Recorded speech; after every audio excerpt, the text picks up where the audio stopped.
What's the difference between SEO and CRO? More than just the letters. We're going to talk about it here on The Journey.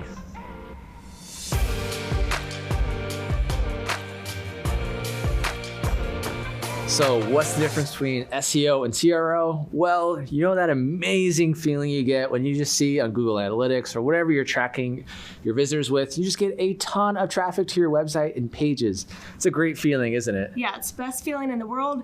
But then all of a sudden you come to the realization that none of that is actually translating into actual purchases or conversions for you. There's nothing. So what's the point? That's basically the difference between SEO and CRO. So Neely, let's start with the basics. What does SEO stand for and what does CRO stand for? So SEO, search engine optimization, most people know what this is. It's essentially your rankings on, say, like Google or Bing and where you appear there. CRO, it's not mentioned a lot, but it's basically conversion rate optimization. And that's basically how often your website converts someone to either send you a message or buy your products, or whatever your main goal of your website is. So think of these two as like peanut butter and jelly, right? They have to work together towards that same goal of actually converting people into buyers. So with GoDaddy Social, one of the things that I help, our small local businesses do with our services is help them not only get seen on all these pages, but then make sure they get chosen, right? Because anybody can find you on these pages, but if your pages aren't set up to look great, then they're just going to hit the back button and go to one of your competitors. Right, and that conversion rate optimization, it can be a plethora of things on your website. Maybe it's changing your buttons to have more of a vibrant color so people click on it. Maybe it's the text you use on your website. Whatever that looks like, it's just small little changes to start getting that percentage of people that convert, and go up from there. Do you know grocery stores actually did their own little bit of a conversion rate optimization? What's a grocery store? What's a grocery store? Just orders all our food. Around. But basically, so you probably noticed it too, like all grocery stores are the same and they're there for a reason. The staples like milk and eggs that we have to get because they're delicious, they're usually in the very back because they want you to browse everything else. And then all the fresh, vibrant fruits and vegetables that looks just so tasty and delicious right there directly to the right. They basically just recorded, or they had their recordings of people in their stores essentially. And they noticed that everyone would veer off to the right. So they wanted to have something nice and appealing right there.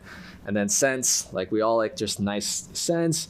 They put flowers and bread right at the front, so it just hits us right there. Those tricky grocery stores. Exactly. They did their own conversion rate optimization, and you could do the same with your website and start to really convert people and follow their habits to hopefully buy more things. Now that I'm thinking about actual grocery store trips, I actually start out with the fruit, like you said. Directly to the right. And then at the end, you have to get the milk and eggs. You're in the back. It's same thing with like the little kid cereal, right? It's not going to be at the top, right? It's not going to make sense. Little kids are going to see it right there, say, I want these Cookie Crisp, Mom and Dad. Man. They're going to cry and scream, and you have to give it because they're adorable. They thought about everything. Everything.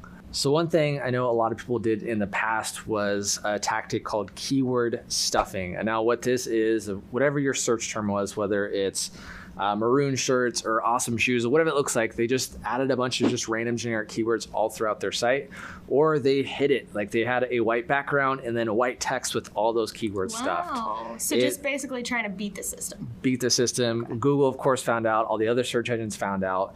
And then now they're penalized for doing that. So any SEO person that says when you use keyword stuff on your site, probably not someone you're going to want to hire. So with the rise of voice search and everyone searching on their phones nowadays, short keywords are a thing of the past, really. So you can try to optimize for, a few words, but it's going to be really hard to beat out those, giants whenever it comes to that. It's going to cost a lot more, and it's really hard to compete, coming from that angle. Yeah, it's super competitive with those short keywords. And you also want to look at long tail keywords. And essentially what this is, it's not something like running shoes, because if someone's searching running shoes, there's not really an intent.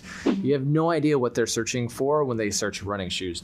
Are they a new runner? Are they looking to purchase running shoes? Are they looking just to browse, or do they actually want to buy?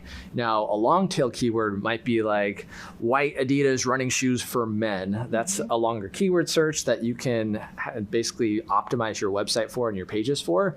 There's not going to be as much competition with that long tail keyword as running shoes would be, because like you said, the giants, basically the big businesses that have way more money than those small businesses. They're pouring all their money into that.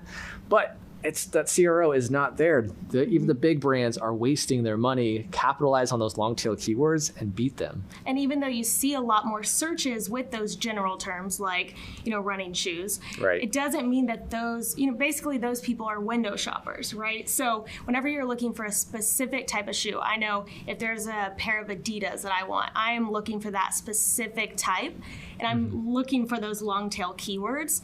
And whenever you are looking for a specific type and you're more detailed, then you've actually done your research. Yep. You're ready to actually make a purchasing decision. So which one would you rather have? A more general search of people who are just gonna, hit the back button and forget they ever searched for that? Right. Or a more specific buyer that's ready to actually move forward and buy your product? Yeah, and I know something cool that a lot of people are doing now to figure out maybe awesome search words or keywords is start typing, say, running shoes on Google, and Google will start to give you other suggestions of things people search for when they start typing running shoes. And those are just some cool examples that you can use to really optimize your website and optimize your keyword results. Now, if someone tells you to choose between SEO and CRO, run for the hills. Those things cannot be mutually exclusive. Yeah, you definitely have to have both working together. I mean, one of the things that drives me crazy is when I see small local business owners who are paying all this money to be at the top of the list, whether that's with ads or, certain words, and then you click on their actual pages or their website and it doesn't look good. I mean, consumers are way too smart nowadays. They know that people can pay to be at the top of these lists, so they're actually going to make a decision for themselves after that point.